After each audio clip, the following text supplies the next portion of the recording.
예민수의 지하철 이야기. 이번에 도착한 역은 엔터역입니다. 엔터 네. 우리가 춤 한번 일어나서 춰야 되는 거예요.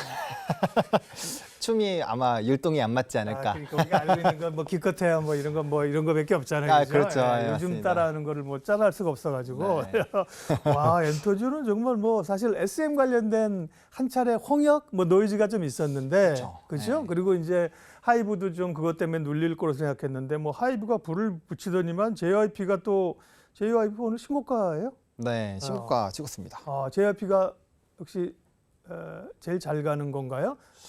사실 제가 방송에서 타픽은 뭐예요? 그냥? 가장 토픽으로 많이 얘기했었던 게 JYP거든요. JYP 죠. 네. 네, 그 이유가 일단은 아티스트의 재계약에 대한 문제가 없습니다. 네. 이제 8년차 트와이스에 대한 재계약 사실 멤버상의 건강상의 문제도 좀 있었고 그래서 조금의 이런 이탈이 있으면 사실 그룹 자체의 이미지가 약간 훼손이 될 수 있거든요. 네. 그래서 사실 조금 불안한 부분들이 있었는데 그건 너무나도 잘 진행이 됐고요. 또 라인업들도 탄탄하죠. 사실 이제 남성 그룹 중에서 최근에는 이제 세븐틴이 엄청나게 뜨고 있는데 네. 스트레이키즈가 작년 하반 스키즈. 네, 그래서 스키즈라 그러더라고요. 맞습니다. 네. 앨범 판매량이 엄청나게 많이 그러니까요. 팔렸거든요. 장난 아니죠, 요즘 그죠? 네, 그리고 아시겠지만 네. 남성 팬들은 MD를 안 사요. 물건 안 사죠. 네. 근데 여성 팬들은 엄청나게 산단 말이죠. 네. 그래서 남성 그룹 중에서 엄청나게 이슈가 되는 삼촌 그룹이 팬들은 그냥 좋아만 해. 네, 좋아만 하죠. 좋아만 하고 돈 안 써, 그죠? 네. 음반 사는 게 정말 쉽지가 않거든요. 그 매장 가는 것도 쉽지가 맞아요. 않아요. 네, 근데 그런 부분에서 좀 아티스트의 영향력도 굉장히 셌고 그다음에 사업 구조가 뭐 YG 같은 경우는 다들 아시다시피 뭐 삼겹살 집도 했었죠. 네. 그러니까 사업 영역이 다들 넓어요. 근데 JYP는 음반, 음원 이런 아티스트 쪽의 사업 구조가 정말 깔끔하게 되어 있어서 이 엔터 산업이 성장을 하게 되면서 가장 실적적으로 기대가 됐었던 그런 회사고요. 네. 그래서 작년에는 분기 사상 최대 실적을 연달아 찍었고 그다음에 2년 전부터 우리나라 엔터사에서 이런 음반과 음원의 판매량이 정말 월등하게 많이 높아지는 이 구조적인 성장이 나왔거든요. 네. 이게 이렇게밖에 나올 수 있었던 이유가 이 보아 때부터 사실 많은 정말 수많은 아티스트들이 해외에서 활동을 했고 그 안에 SM이잖아. 네, 했고요. 그거에 대한 정점을 찍어준 게 BTS거든요. 정말 유니크한 그룹이 우리나라 아티스트의 전반의 질을 더 상승을 시켰습니다. 그래서 과거에는 1억 뷰, 유튜브 1억 뷰 나오는데 정말 오래 걸렸는데 요즘에 한 달도 안 돼서 찍어요. 네. 그만큼 우리나라 아티스트에 대한 위상이 많이 강남 높아졌고. 스타일 뭐 1억 뷰 나올 때 난리 났었잖아요, 그죠? 그렇죠. 네. 근데 요번에 뭐 사실 여자아이들이라는 그룹이 누드로 1억 찍는데 한 달도 안 걸렸거든요. 예. 네, 그러니까 그런 걸로 봤을 때 정말 우리나라 아티스트의 이 위상이 많이 높아졌다. 네. 그래서 JYP 같은 경우는 그룹 구조도 너무 좋고 실적에 대한 항상 기대감이 있고 또 신규 아티스트 라인업도 4팀이나 있거든요. 그러니까 기존의 라인업이 튼튼한 상황에서 추가적인 라인업이 붙을 수 있으니 굉장히 기대감을 받을 수밖에 없었고 네. 그래서 거기에 따른 좀 외국인의 러브콜을 정말 많이 받았습니다. 그래서 우상향 기조를 상당히 유지를 했다라고 보시면 될 것 같아요. JYP는 뭐 원래 평가도 사실 좋았고 그죠? 네, 좋았죠. 시장에서. 근데 네. 요즘 올랐다가 조금 옆으로 며칠 좀 쉬는 듯한 그죠? 조금 지루함을 주더니만 또 그냥 갑자기. 확 뛰어버리더라고요. 그죠? 맞습니다. 이게 좋은 주식의 그 특징이고 네.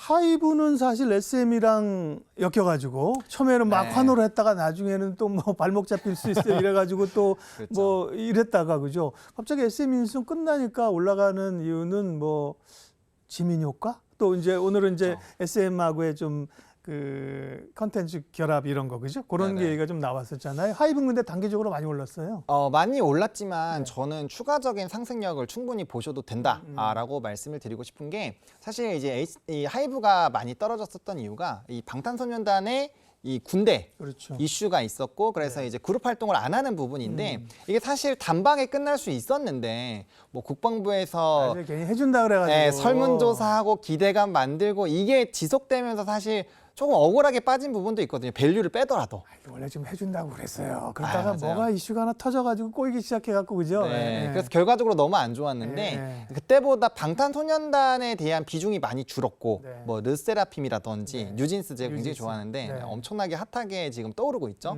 그리고 앞서 말씀드렸던 세븐틴 네. 또 떠오르는 또 대항마거든요. 제2의 BTS가 될 수 있다라는 얘기까지 나오면서 국내적으로 인기가 엄청나게 많습니다. 라인업들 튼튼하죠. 또 레이블에서 엄청나게 아티스트 쏟아져 나올 것이고요. 그러니까 이 원래의 이 하이브의 주가가 떨어질 수밖에 없었던 이 단일 IP가 굉장히 많이 좋아지면서 후속으로 떠오르고 있는 거죠.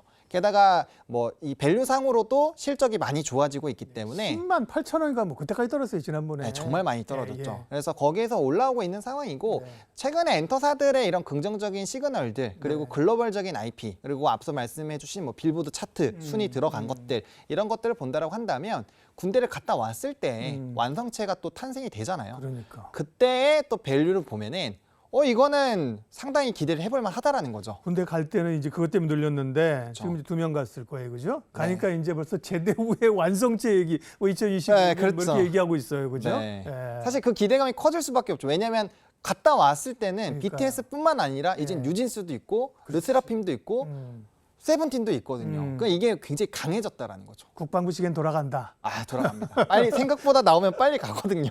네. 아, 이게 다 잘하고 있어요, 사실은. 네. 그러면 사실은 뭐 YG도 나름대로 또 모색을 하고 있는 거고 그렇죠. 굉장히 많은데 그러면 본부장님은 엔터즈 가운데서 탑픽은 뭐 JYP와 제출원 가운데 네. JYP와 하이브 중에 하나가 있을 것 같은데 네. JYP냐 하이브냐 JYP냐. 사실 토픽은 여전히 JYP입니다. 왜냐하면 사업 구조가 너무 깔끔해요. 그러니까 이 엔터 산업이 확장이 되면서 사실 가장 큰 수혜를 받을 수 있고 또 기업별 노이즈가 전혀 없어요. 그러니까 사실 SM 같은 경우는 이제 공개 매수 이슈 있었고 하이브도 뭐 이런 이슈 있었죠. 또 YG는 개별적인 아티스트에 대한 이슈들도 있기 때문에 사실 그런 노이즈가 없는 게 가장 우상향하기엔 좋다라고 보여지거든요. 그러니까 좋은 기업이 좋은 실적이 나오는데 이러한 기조가 유지가 되면서 기업의 노이즈가 없는 것만큼 사실 깔끔하기가 어렵다라는 거죠. 게다가 수급적인 부분에서도 너무나도 긍정적인 흐름들이 유지가 되고 있어서 여전히 JYP를 보고 있고 요즘에 차 선호주로는 큐브엔터를 좀 생각을 하고 있습니다. 네. 그리고 이제 SM 같은 경우도 다들 이제 지쳐서 나가 떨어졌거든요. 이럴 때 관심 없을 때 또 이제 느닷없이 오를 수 있어요, SM이 그죠? 네. 근데 지난번에 그 공개 매수하고 나서 급락했다가 지금 10만 5천 원인가? SM도 좀 바닥 찍고 올라와요. 네, 최근에 그죠? 한 10%또 올랐었죠. 그러니까 네. 그렇게 보면 변동성은 있지만 중기적으로 보면 SM도 좀 상승 여력이 있는 거 아닌가요? 그렇죠. 그러니까 SM 같은 경우는 이제 공개 매수로 조금 이제 프리미엄이 많이 붙었죠, 단기간에. 네, 그래서 거기에 따른 약간의 좀 눌림목이 나왔다라고 보고 있고요. 저는 엔터 그룹이 전반적으로 산업이 성장을 하고 있기 때문에 저는 우상향 기조가 유지가 된다라고 보고 있거든요. 네. 왜냐하면 코로나 기간 때 이 콘서트 규모도 많이 줄었었는데 이번에 블랙핑크의 이런 8월 달 이 규모 보면 상당히 커졌어요. 전반적으로 커지고 있는 상황이고 또 중국 지역에서 우리나라 아티스트들의 공연이라든지 이런 부분에 접수를 받기 시작을 했거든요. 3월부터. 그러니까 이제 중국 쪽에서의 확장까지 이루어지게 되면 글로벌적인 이런 아티스트들의 활동이 커질 수밖에 없다라는 거죠. 기호요 이런 것도 중국 쪽에서 요즘 막 늘어난대잖아요. 그 기대하는 맞아요. 게, 구독자 수 굉장히 많이 늘어나고 맞아요. 있죠. 예. 그런 것들은 이제 구독 경제화니까 자연스럽게 매출이 좋아지게 되겠죠. 네. 엔터즈 요즘은 다 K가 붙어야 돼, 그죠? 아까 네. 우리가 K 원전 얘기됐지만 K 원전, K 방산, 그죠? K 엔터, K 예지2, K가 붙어야 돼. 너무 많이 붙는 것도 좋지는 않은 것 같습니다. 이건 아닌가 보다. 엔터즈 얘기했고요. 네네. 콘텐츠는 보면 사실 OTT도 바람이 한번 확 불었다가, 네. 근데 보면 뭐 넷플릭스 이런 데 보면 요 며칠 전에 시작한 또 드라마 뭐라 그러더라? 뭐 하나 있었는데 어떤 걸까요? 넷플릭스는 제가 구독해서 매일 보고 있기는 한데. 요즘 뭐 있는데 그 길복순 말고 최근에 나온 거 뭐 여성분들 나와가지고 이렇게 풀어가는 퀸메이커.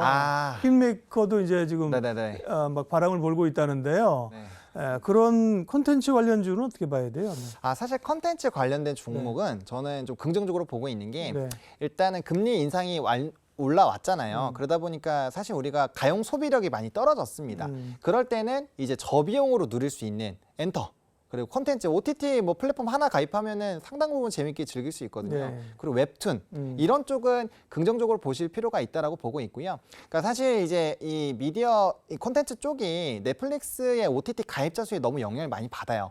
근데 사실 재작년부터 보셨을 때 글로벌 OTT 가입자 수는 계속 늘어나고 있는 추세거든요. 그리고 앞으로 더 늘어날 거라고 좀 보고 있어요. 그리고 과거에는 미드였다면 지금은 단연 한드입니다. 그래서 그런 드라마 협상력도 굉장히 좋아지고 있고요. 그래서 구조적으로 성장이 나오고 있는 상황이어서 최근에 좀 많이 소외가 됐었거든요. 그래서 그러한 관점에서 본다면 충분히 약간의 조금 트리거만 생긴다면 그게 이제 넷플릭스의 실적 발표가 될 수도 있겠죠. 예. 그래서 그 부분에서의 좀 뻥하고 슈팅이 나올 수도 있기 때문에 콘텐츠 섹터도 좀 관심을 가져보시면 좋지 않을까 생각하고 있습니다. 네, 엔터역에 와서 엔터 콘텐츠 관련된 얘기를 했고요. 우리 하창한 본부장님이랑 이제 압구정 가시려면 여기서 갈아타셔야 되니까 뭐 네. 될 것 같은데 오늘 얘기는 여기까지 하고요. 오늘 너무 재밌었어요. 아, 네. 다음에 또 다음에 또 네. 뵙도록 하겠습니다. 네, 먼저 알겠습니다. 가세요. 네.